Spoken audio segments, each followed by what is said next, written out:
In this episode of the Latino Business Report, I have a conversation with Erika Cruz, a Latina who defies norms and stereotypes with her fearless attitude. Erika chose to relinquish the seemingly perfect life she was leading to pursue her own desires, breaking away from societal expectations.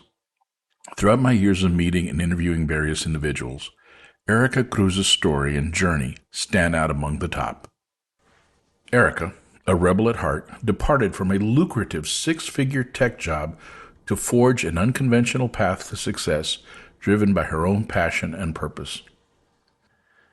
Each week, Erika aims to bring out the bold and empowered Latina in her audience by sharing her experiences and those of her friends, highlighting the challenges of overcoming self-doubt and familial expectations while leading with courage.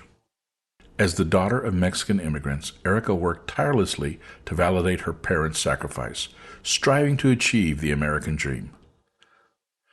By the age of 25, she found herself working in the tech industry, earning a six-figure income and engaged to be married. However, despite these accomplishments, she was not content. This was not her American dream. Erika took a bold step by calling off the engagement, resigning from her tech job, and redirecting her focus on creating self-development content on social media. Emerging as a thought leader in this space, she founded her coaching business, Courage Driven Latina, and now generates income exceeding $1 million a year. If somebody were to ask me to define Chingona, my answer would be simple. I would just say, Erika Cruz.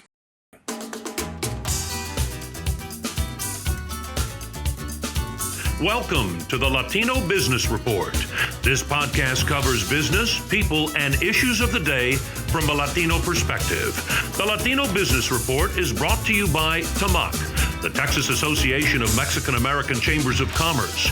TAMAC is the leading Hispanic business organization in Texas since 1975. Now for your host, J.R. Gonzalez. And welcome to another episode. My name is J.R. Gonzalez. I'm your host, and today we have with us Erika Cruz. Erika is somebody who I've actually been watching for a while now. I mean, not like in a stockish type way, but she has her own podcast.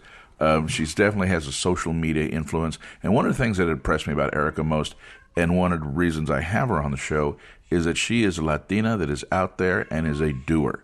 She's self-motivated, she's accomplished, she's successful, and she has conquered and overcome her fear of doing things and now teaches other people how to do it.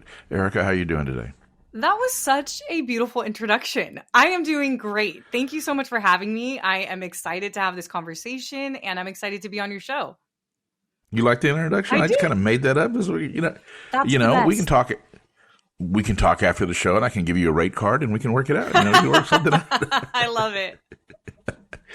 But Erika, seriously, thank you for being on the show, and for our listeners out there, thank you once again for listening in, and especially our community of followers. And if you're new to the podcast, I hope you enjoy the show. You can find our complete body of work on LatinoBusinessReport.com, and we have all our episodes there, and we encourage you to listen. And if you listen carefully, we also have some giveaways. So every now and then we'll give away some cool stuff. So keep listening. But anyway, Erika, you are also a podcast host, and that's the way I first came across you. You host a podcast. The name of it is what? What's the name of your podcast? It's Chingona Revolution. Chingona Revolution. I was almost embarrassed to say that. Chingona Revolution. Well, when I was younger, if I said something like Chingona, my dad would have whooped my butt from here to next Thursday. But that's one of the things too. I mean, you're out there, you're bold, and of course the term Chingona, it's being used more and more in the everyday vernacular. Where back when, in my day, it was just not. You didn't say that unless you wanted to get into a fight. Exactly. So, and as I look at your material, you're pretty bold in some of the stuff you do. And what I can tell, and one of the reasons I also will follow you and listen, is you're very comfortable in who you are. You're very comfortable in your own skin. And when I first saw one of your, either TikTok or Instagram, when you're giving advice or recommendations to people and you're sitting there putting on your makeup, I'm going, okay. When I came across, I go, is this a makeup tip or whatever? And no, you're giving life tips, just putting on your makeup, I'm going, okay, the woman is comfortable in who she is, and she doesn't need, all the makeup, and you definitely resonate, and other Latinas definitely respond to you. And I think that that's one of the reasons you're successful, but hey, who am I? So tell me, let's get into it. Tell us a little bit about your business before we go into your business and how successful you've been with creating an online business. Tell us a little about yourself. Where are you from? Where'd you go to school? And how did you get into this thing? Yes. Okay. Can I comment on the makeup thing? Yeah, comment on the makeup thing. Let's go ahead and get that out of the way. I'll comment on the podcast. It was an act of courage to name the podcast that, because my mom is probably your generation, and she thought I was just being extremely vulgar. And I think it's important to know who your audience is and who it is that you're speaking to. And the word Chingona nowadays is used as a replacement for the word badass. So the podcast is the Badass Revolution. But if you look at the way that we've written the podcast name, Revolution has the words LOVE highlighted, because revolution also has the word love in it if it's spelled backwards. So the whole point behind the podcast is, how can we lead this badass revolution where we are living our lives for us, not for others, not for what our family wants of us, but for what we want. But it's a revolution that's not violent. It's a love-based revolution. And it starts with loving yourself and choosing yourself. So that's the whole story behind the podcast name, and why I ended up having the courage to name it that, because I knew that the message was something much bigger. And now my mom is fine with it, because I've had the podcast it's not like she's a listener of the podcast, right, but she's actually going to be the next guest that I have on the podcast. And I'm very excited about it. That one I want to listen to. Yes, it will be in Spanish. So some of my listeners may not be able to understand. But so now the makeup, so I think sometimes people look for their purpose, and I'm sure we'll get into this within the interview, but sometimes people are taking jobs and looking for their purpose, and they feel like certain jobs along the way are a waste of time. So like if they've worked at Starbucks or they worked at McDonald's, and I think sometimes we fail to recognize that everything that we do, even if it feels a waste of time, serves a purpose in our purpose. It teaches us skills that are transferable. It teaches us more of what we like, more of what we don't like. And one of my jobs when I was in college was working at MAC Cosmetics doing makeup. And now, as I do the advice on TikTok and on Instagram, the purpose behind doing the makeup is, well, one, it's actually a marketing strategy, because people like to see the evolution, like they like to see the progress. So the fact that I start with no makeup and end with makeup, they continue watching because they're visually appealed by what's happening on the screen, but they're also listening to the advice I'm giving them. And the whole point behind that strategy was I wanted it to feel like a girlfriend and I are sitting in front of each other, getting ready to go to like a dinner or getting ready to go to brunch. And we're just talking about life. So that is where that concept came from. Okay. All right. I get it. Now, I did catch it when you said earlier, I'm probably in your mom's generation. That wasn't a shot at my age, was it? No, that I can't totally relate. Not. Okay, don't read into it. All right. Okay, I got it. Okay, so we got that. Now, you're both your parents are from Mexico, right? Yeah. I mean, you're first generation. I am. Tell us a little bit about that. Growing up, first generation, where you went to school, and how you morphed or evolved into this courageous and Chingona Latina that gives advice to thousands of other Latinas to improve their lives. Yeah. So I was not this courageous person even 5 years ago. So I grew up in California. I grew up in Northern California to immigrant parents. To this day, my mom still cleans houses. My dad still does yard work. So very humble beginnings. I am the only daughter. So I have an older brother. And I was always the more Are you the baby? Are you the youngest? I am the youngest by age, but I'm not the youngest when it comes to responsibilities. Got it. Okay. I'm also the daughter, right? So a lot of responsibility tends to fall on me.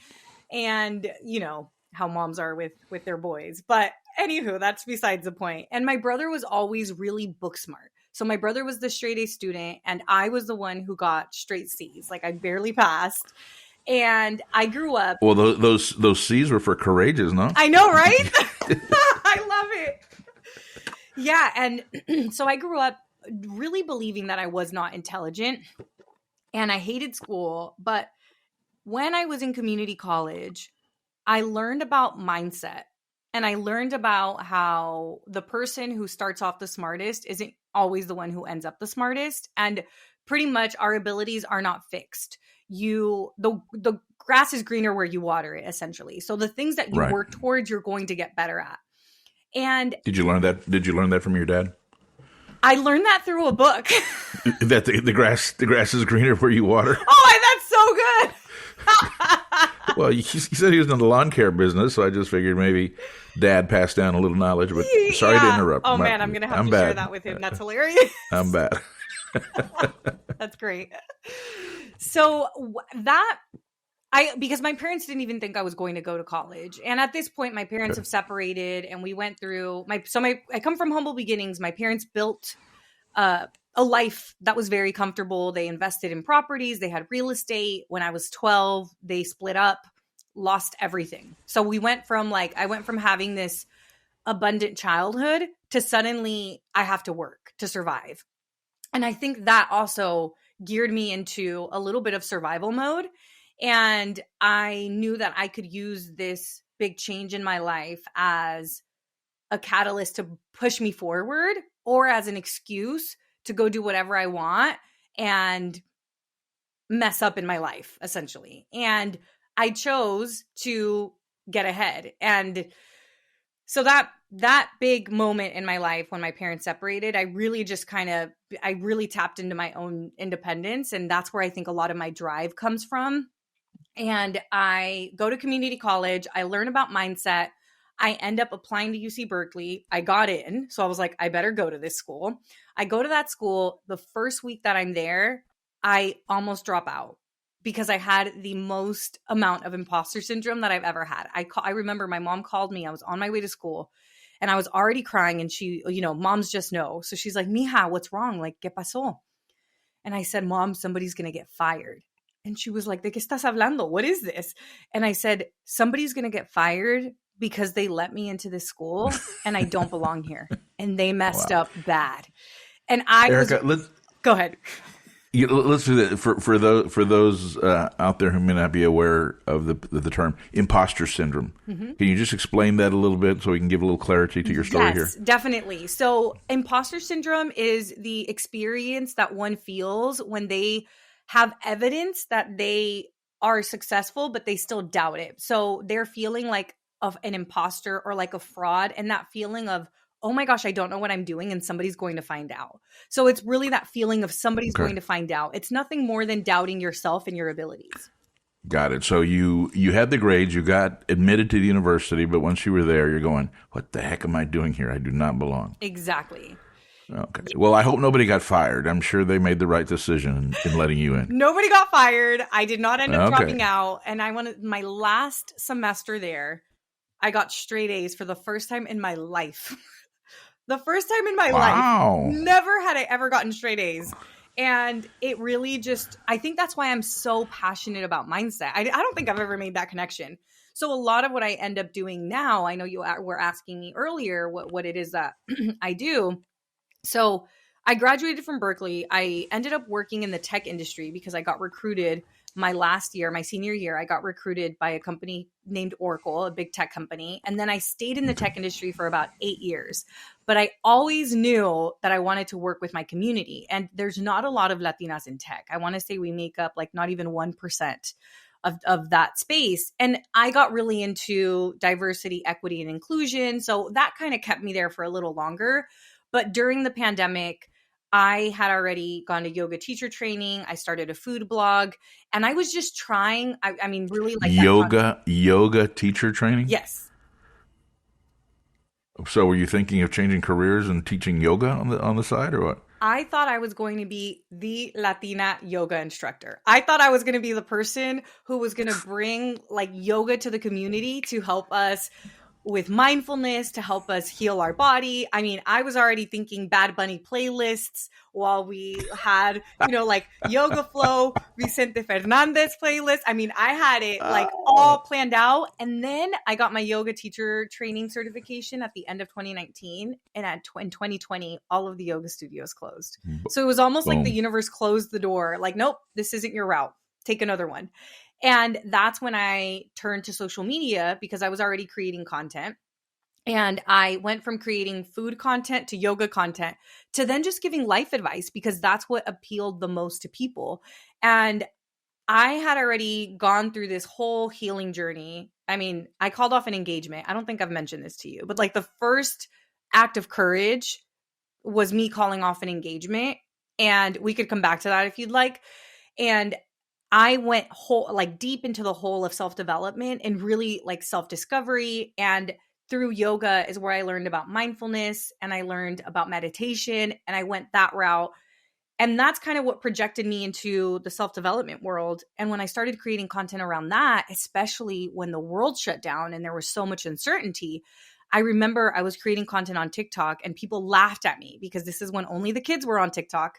But I went from no followers to 12,000 followers, 12,000 followers to 25,000 followers in 1 week, and then 40,000 followers. And when I got to 40,000 followers, I said, I should. Was that organic? All that was organic all growth? Organic. Wow. And I said, I should probably do something with these followers. And people were already asking me if I offered one-on-one coaching. And I Googled it. I was like, what is one-on-one coaching? I had no idea what this was. And that's how my business started. And I realized I started a group program called Purpose Driven Latina because I realized that just how I felt when I was in tech, so many other Latinas felt this way. And the feeling was, I go to school, I get a job, maybe I get married and I'm waiting for happiness on the other side, but I still feel unfulfilled. And this notion of my parents sacrificed so much to give me the opportunities that I have, I should just be grateful where I am, even though we weren't happy with where we were. So what I realized was but you didn't settle. You didn't settle where a lot of people would. Exactly.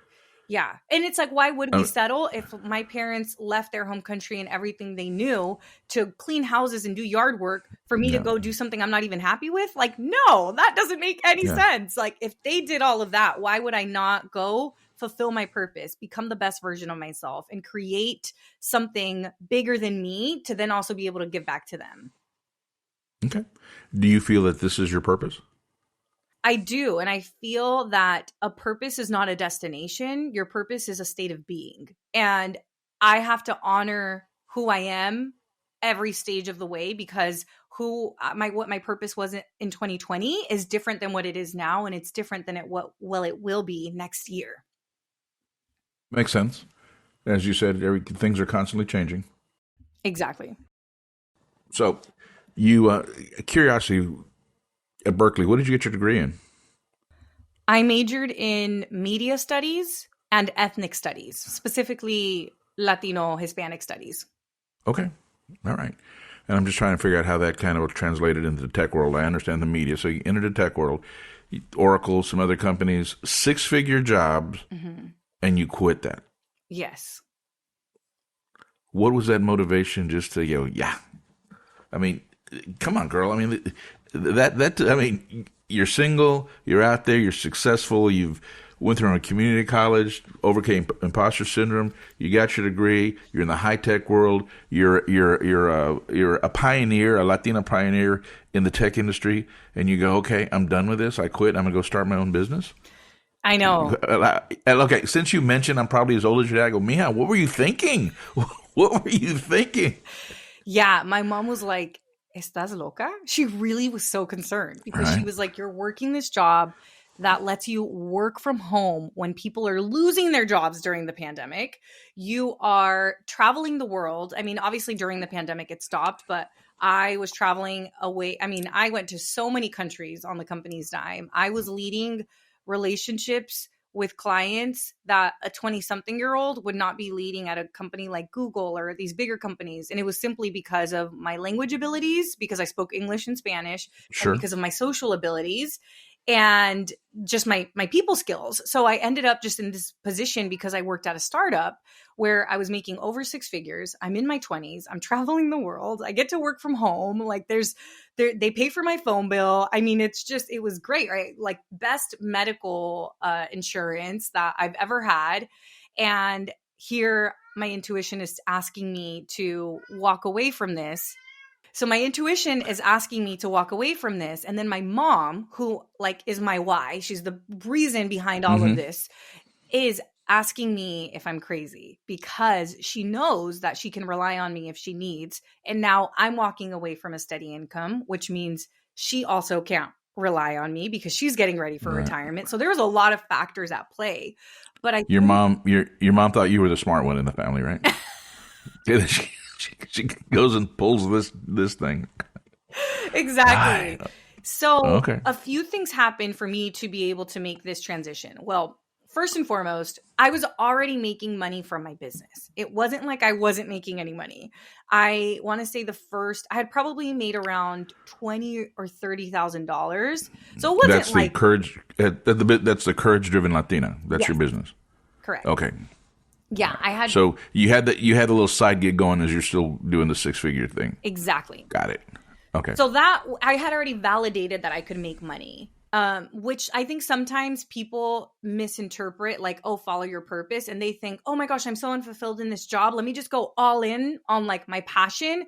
But you have, and like your business has to make money, or else it's not a business. And I think sometimes, especially as Latinos, when we like don't want money to be the focus, I totally get that. Money should not be the focus, but we need money to survive. Money is nothing more than a tool.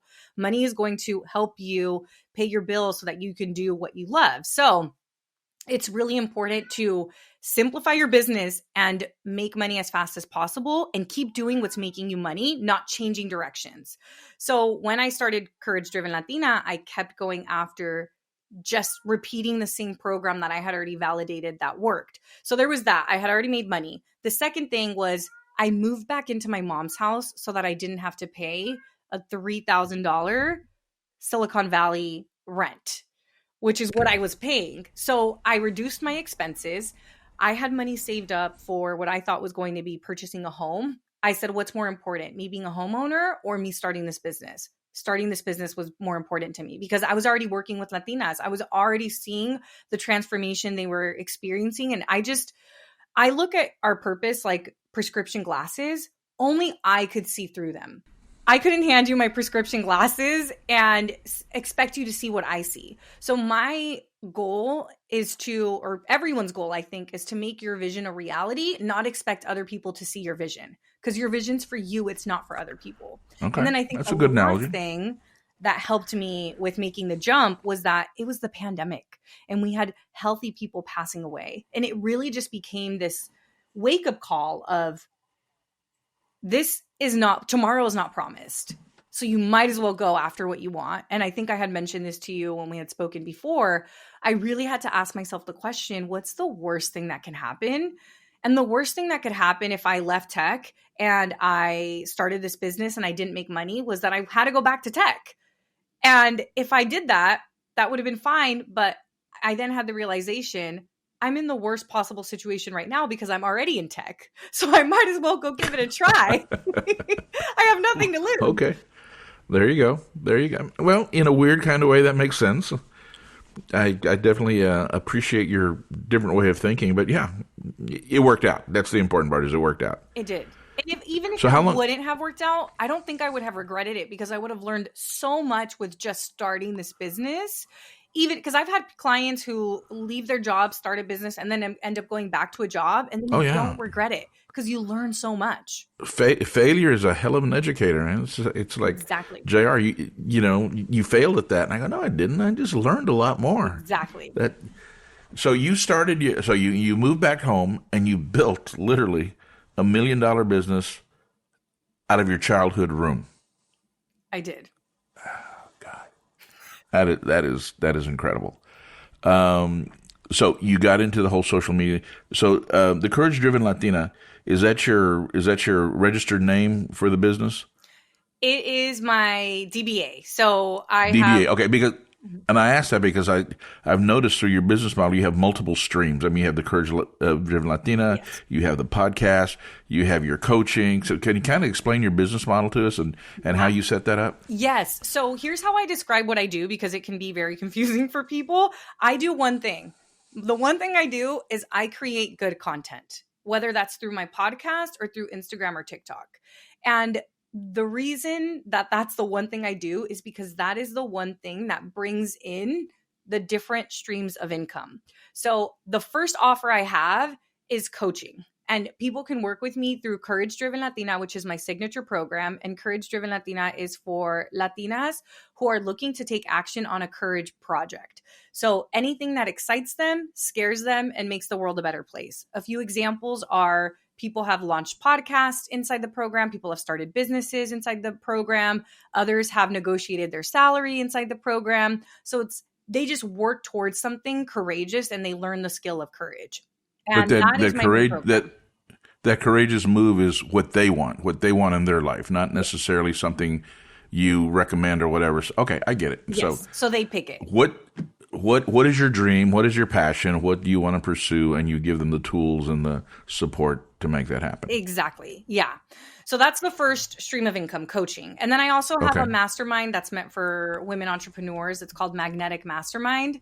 And that one is a newer offer that I just launched, but I didn't launch it until 3 years of Courage Driven Latina. So it took me that long to bring in a new offer. And I think new entrepreneurs want to do all the things when like simplicity is the way to go because you can improve it every single time you do it. So the other way that I make money besides coaching is through speaking engagements. So I will go speak and they all find me through social media as well. So whether it is me going to a conference to speak or training the McDonald's management team. I did a training for the McDonald's management team in Southern California, all about mindset. I've spoken at a bunch of different conferences. A lot of them are virtual right now. Some of them are in person. So speaking is the other way that I make money. And then the last way that I make money is through brand deals. So I will make ads and videos for companies like QuickBooks, TurboTax, some like Western Union is somebody that I'm working with. Okay. And they will hire me to make a video about just like how I'm using their services. And of course, I always make sure that they're people that I'm actually using their services. And I make videos for them that then they could either post on their channels or I post on my channels and then they use them as ads. So I essentially am making commercials for them.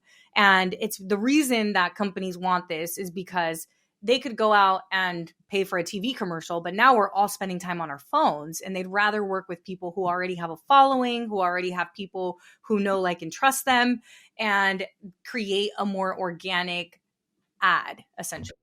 No, I actually understand. I mean, statistics will show that promoting products on podcasts is one of the most effective ways because the listener actually has to purposely stick their earbuds on, tune into your channel. Exactly. They know you, they've listened to you, and you influence them. Exactly. I know exactly what you mean. I'll mention a product or do something on a podcast, and people will call me up later because, JR, is it really that good, or are you just kind of trying to sell the product? I go, no, it's really good because I have a kind of rule of thumb. I don't really promote a product on air. Or on a podcast unless I've tried it, I've seen it, I've read the book, I believe in it. If I don't believe in it, I'm not gonna do that. Which reminds me, this is a good time. We normally don't do this, but I have a feeling this podcast is going to go a little bit longer. So we're going to take a little break here for the listeners. If you wanted to stop this and finish it up a little later, we're going to take a break, but we'll be right back. Hey, Central Texas. Meet Alejandra de la Torre, your State Farm insurance professional with over 21 years of experience. Alejandra proudly covers Round Rock, Georgetown, Austin, Cedar Park, Manor, Hutto, and Taylor. Alejandra and her bilingual team are here to find solutions for your insurance needs. They cover auto, home, life, and business insurance across the state of Texas. With a master's in business management and a mom's touch, Alejandra is all about securing what most matters to you. Protect what matters most with Alejandra de la Torre and State Farm Insurance. Call today for a more secure tomorrow. 512-244-3311. That's 512-244-3311. or JR sent you? All right, we're back with part 2 with Erika Cruz, the courage-driven Latina. Which, Erika, as I've been watching you, your TikToks, as I've been watching your videos, listening to your podcast, there's sometimes at the end I just feel like I wish I was born a woman. I mean, you give such great advice. Well, my advice is written from the perspective of a woman for women, but I think it's just human advice, right? Like, I don't think you have to be like that to resonate. No. with my content. I mean, I at night sometimes I toss and turn because I'm listening to what you said and it's resonating in my head, and I'm going, am I really a woman deep inside? Is that why I'm finally getting? But I don't think so. I don't think so. But which begs the question: do you do anything for men? Do you give any advice, or you're just out there focused on the Latina community? If men want to listen, that's great. If not, you're not going to go after that market. So the way that I think about this is when I'm giving advice, I think about let's say that I walk into a room that's full of people. Let's say there's 15 people there. If I just generally speak to all 15 people, and let's say that there are different genders, different ages, different backgrounds, the message I would probably give that room wouldn't really hit people in their heart, I don't think. It would be a little bit more watered down. It would be a little bit more generic. But now, like, the way I think about the way that I create content is that I walk into a room and there are 15 people there, but one of them is Latina, and one of them has experienced a lot of the cultural expectations and maybe like the beautiful things from our culture, but also the not so helpful things from our culture, like machismo and different things like that. And maybe they've been told that what they dream isn't good enough, or that they should just be realistic and they should just go become a doctor. So I think about that person and I speak to that person. But as I'm speaking to that person, of those 15 people in the room, it's going to resonate with at least 7 or 8 or 9, Sure. and it's going to resonate deeply for them. So I think about my ideal client, which is essentially who Erika was 5 years ago, and I speak to that person, but it still resonates with so many people. So to answer your question about do I do anything with men, I mean, when I'm speaking, I'm usually not just speaking to women. I'm usually speaking to corporations, and I do have a fair share of men followers and people, and I also have a fair share of men who listen to my podcast as well, because I get messages from them. So yeah, I'm one of them. I'm one of them. Okay, makes sense. Makes sense. So once again, we're talking about your business model, different streams. So you have the courage driven Latina is your DBA. You have coaching. You do speaking engagements. You do the podcasting and creating social media. You get sponsors for that, and all this combined, you've turned it into $1 million business, right? $1 million plus. Yes, and most of this has come from coaching, followed by brand deals, followed by speaking. Okay, your speaking engagements, and I like what you said. People have found you on social media. Out of curiosity, and I hope I'm not prying too much, but I tend to do that. What would be an average cost for a speaking engagement for you at a corporation or a university? Yeah, it starts at $5,000, unless it's something like a nonprofit or I mean, there's also, see, this is why it's important to make money in your business for those people listening, because then you can do the things you want at no cost. Right? Like if you're not struggling to survive, then you can do things that, like, for example, I'm a mentor for a community college, and I have like students who I meet with. And of course that I don't charge for that, because I want to give back to my community. But as far as like, let's say that McDonald's was like, hey, Erika, we need you to come back and like do another training for us. Like that would probably be like $6,000 or $7,000, just because like of what it depends on. Is it virtual? Is it in person? Do they require me to create worksheets or like anything that for people to take home? And sometimes people think about pricing of like, oh my goodness, how am I going to charge $5,000 for 1 hour? But you're not charging $5,000 for 1 hour. You're charging $5,000 for everything that for a lifetime of experience. Exactly. Everything that's gotten you to that place to where you can do a presentation that's impactful in 1 hour, right? So like when I take things into consideration, I'm like, okay, how many coaching programs have I invested in to help me become the best coach, the best speaker? My degree at Berkeley, right? All the books that I've read, all of the courses that I've taken, all the mentors that I've had. Like these people are getting access to my brain and my intellectual property that it's taken me my entire life to build. No, it makes sense. Makes sense. In fact, right before this podcast, I had a friend of mine text me and say, "Hey, I need," and they have a very successful company down in South Texas. They said, "I need some staff and board of director training. Would you be interested in coming down and doing it?" And it just so happened this morning I was thinking of, I need to go back down to South Texas. So there you go. My trip is paid for already. There you go. We'll go down there. The universe is kind sometimes. It is.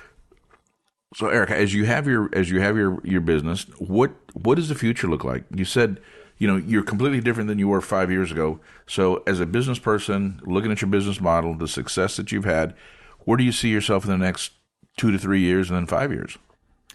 Will you be doing the same thing, or are you going to be changing things up? No, I don't think I'll be doing the same thing. I think that in 2 to 5 years, I would like to have written a book.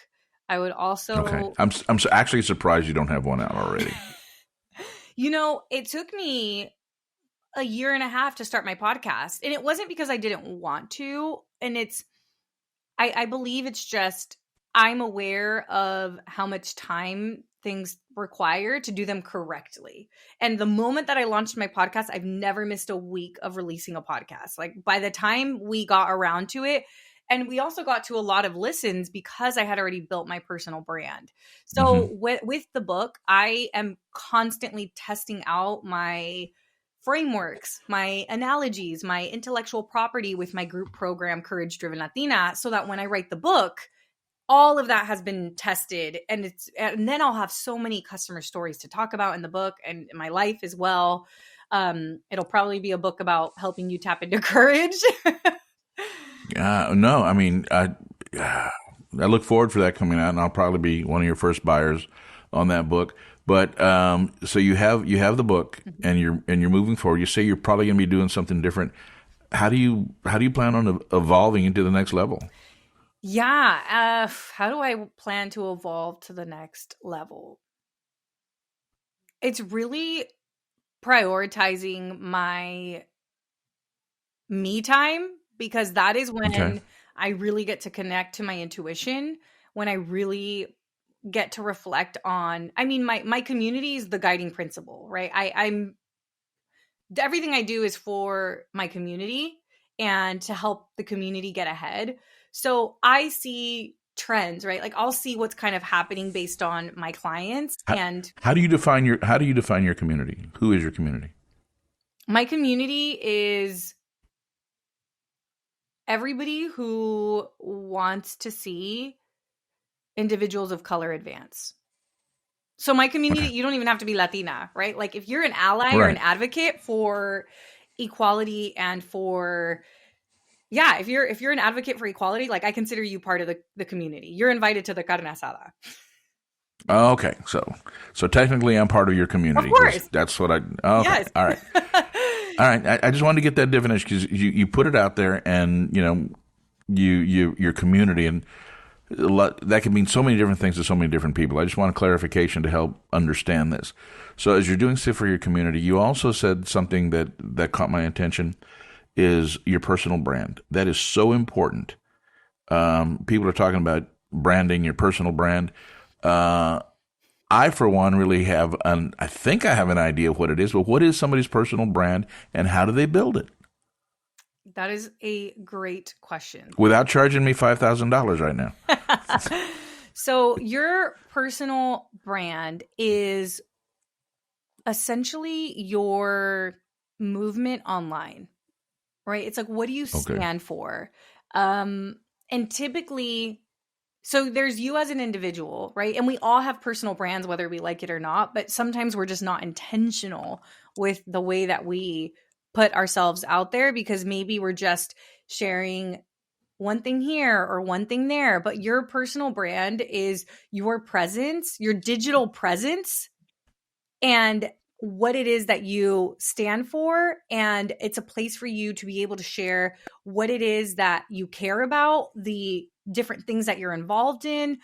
Like my personal brand on Instagram, on TikTok, and even on LinkedIn is what has landed me so many speaking engagements, because here's what happens behind the scenes. Erika's over here talking about courage, about mindset, about how failure is actually a really good thing, about how to take action even when you're afraid. And then, people are consuming my content, and there's that now I become this thought leader. I become the person that they think about when they think about courage, when they think about Latinas, when they think about like public speakers. And then suddenly their organization is looking for somebody to come and speak for Hispanic Heritage Month. And then people are like, I know who. There's this girl who's been posting about this, and that. I think she'd be perfect. I've never spoken to them in my life. My personal brand is what landed me that speaking engagement. My personal brand is also what has ensured that my clients trust me to invest thousands of dollars to work with me in my coaching programs. So your personal brand is what allows people to know, like, and trust you. And it also allows them to see what it is that you stand for. How do you build it? You build it by showing up. And that's really hard for a lot of people. It's really hard for us to show up, because then we can get into perfectionism. We can really get into like, oh, what are people going to think about me? And it becomes a very vulnerable thing. But the beauty of a personal brand is that when you share your story, share lessons, share something that you're passionate about, you're not just speaking to the circle who's in the same networking room as you. Now you're speaking to possibly the world, right? Like I have people who've messaged me that live in Europe, that my content is reaching them across the continent and to another continent. And that's what is so beautiful about your personal brand. It's that you can post something one time and reach people globally. Oh, I mean, it's great. In fact, I mentioned it, I think one of my previous podcasts. Consistently, I look at my analytics, and I have a group of people who every week listen to me from Bangladesh. I don't know who they are, how they're doing. I encourage them. If you're listening right now, send me an email through my website. Contact me. I'm just kind of curious who is out there in Bangladesh constantly listening to this podcast. That's amazing. But it blows my mind. It really does. But when you said personal brand, you build it online. Can that personal brand translate to offline in the real world? You're talking about some basic, ethics and consistency and focus. And you said something that caught my attention, that since you started your how many podcast episodes you have under your belt right now? 106. And you consistently put one out every week? Yes, and sometimes twice a week. Wow. I mean, that's impressive. That is impressive.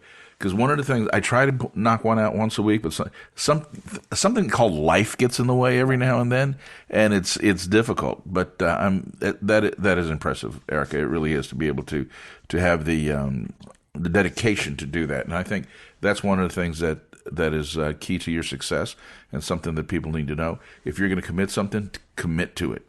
Do it. And be consistent. It may not pay off in the beginning. It may be a long haul, but if you just keep doing it and doing it and doing it, eventually something's going to happen, and the universe will smile on you, or you'll hit the right person will listen to it, and it'll turn into that $5,000 speaking gig or that invitation. And you also said something about Hispanic Heritage Month. Mm-hmm. You're probably kind of like me when it comes to Hispanic Heritage Month. I get all these invitations to speak, all these invitations to do stuff, and I remind them, you know what? I am Hispanic 11 other months out of the year. Exactly. Yeah.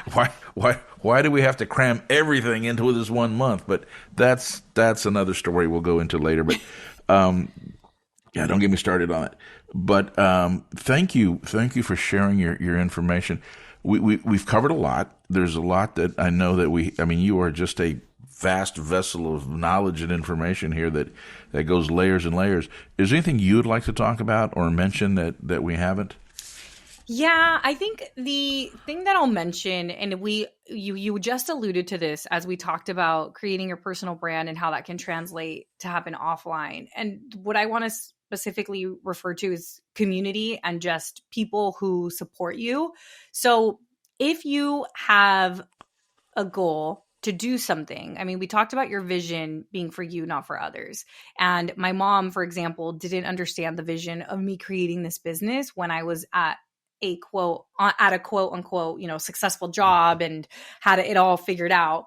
So she couldn't see the vision that I had because she wasn't in my shoes, but there was other people whom I had met on social media of all places. And I'm not saying you have to meet them on social media, but find your tribe. It's very important for you to find people who understand where you're going, who are already where you're at, where you want to go, or who just want to go with you. Because sometimes we look to our immediate circle, our family and friends to validate us, and they don't even know exactly how to validate us. And it's not because they don't love us. It's because they simply don't understand. So it's important for you to find people who are on the same path as you so you can, whenever And who get it. Yeah, exactly. Yeah. Okay. Now, you brought up an interesting point, and you said earlier that not only your mom didn't even listen to your podcast. No, I feel your pain. My mom, Mijo, what is that again? And is it a radio station, or how do I get it? I go, never mind, Mom. So, but that's one of the things we were talking about before the show, is that you came into this evolution of personal growth, a successful business, but you did not necessarily have the support of your parents and a lot of your friends around you.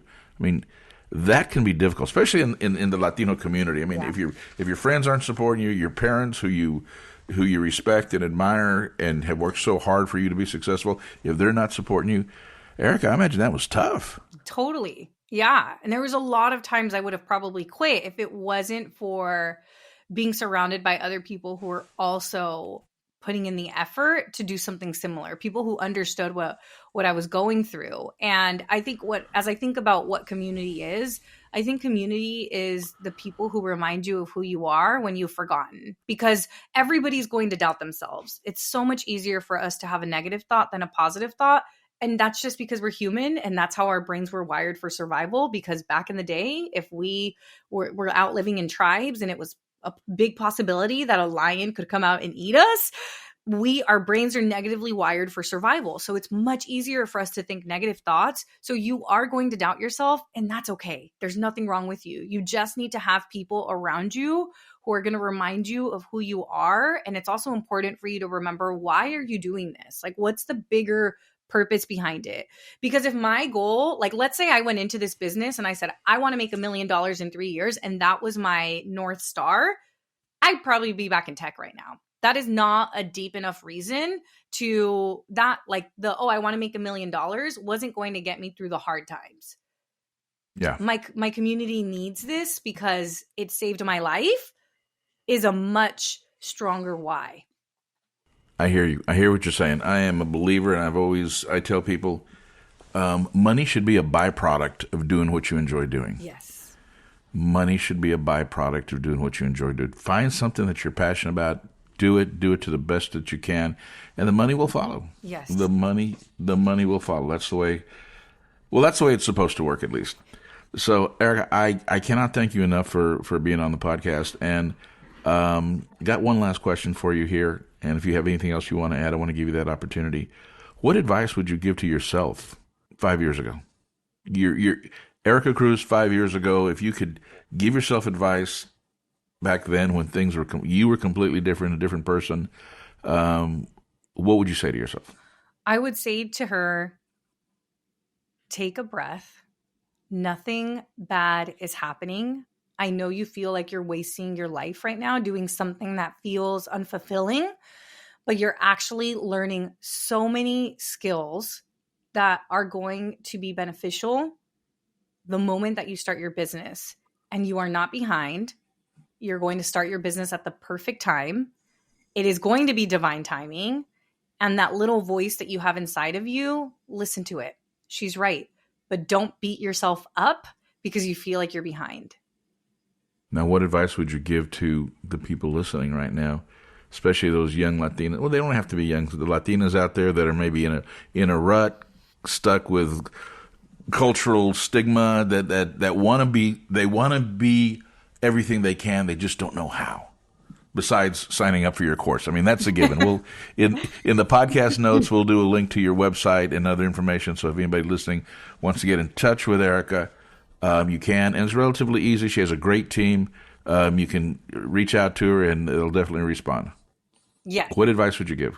So for the people listening, the advice that I would give them is remember your power. I think a lot of times, specifically as Latinas, we are conditioned to people please and to make decisions based on what other people want of us. And we forget that we have a choice. We forget we have a choice on what actions we take, who we spend our time with, what we think about ourselves. And just remembering that you are the person that holds that power and people are going to treat you the way that you allow them to treat you. And if you have a little whisper telling you that you're meant for more, follow it. Follow it, find your tribe, and follow that little whisper, because our intuition is not loud. It is very gentle. And if we are so distracted, worried about what other people think of us or what they want us to do, we won't listen to it. But it's important as well, as you're following your dreams or following what you want to do, and if you can turn it into a business that you apply systems to it, that you actually have a methodology on a pathway to that success and not just go with your gut feelings all the time. Because sometimes they can be wrong. Would you agree or disagree with that? I believe that you can have both follow. So I use my intuition to make decisions, and then I use systems to execute it. So I think they can go hand in hand. Okay, all right. I use my gut feeling to make decisions, and I use systems to correct my bad decision. But that's okay. I love that. It happens every now and then. Yeah. All right. One last question before we go, and I hope you're not uncomfortable with this, but you mentioned it earlier, and it's just been sticking in the back of my mind this whole interview. Whose heart did you break? You said you called off an engagement. Whose heart did you break? I mean, geez. Yeah. There's probably going, God, I had this girl. She broke up with me. She's not successful. She's bringing in $1 million. She gets $5,000 to show up and speak. I mean, someone could have been well taken care of. Not that it's your job, but and if you don't want to answer that, that's fine, because they're probably following and listening to everything right now, going, that was me. Yeah, I don't think so. I don't think he is. But so I had really I call it like the checklist of success. So I had gone to college, I'd gotten a job, and the next thing was like get married. And I was just following everything I should do rather than listening to what I actually wanted to do. Got it. And I find myself in this relationship with somebody, a very good looking guy, also Latino. My family loved him. Extremely sweet, very, I wish I could tell you this guy was a jerk and I left because he was a jerk, but that wasn't the case. And that's actually what made it so much harder. So he proposed while we were on a trip, and I did not know what to say. And I wasn't very good at listening to my intuition then. I wasn't very courageous then. I was very much in people pleasing.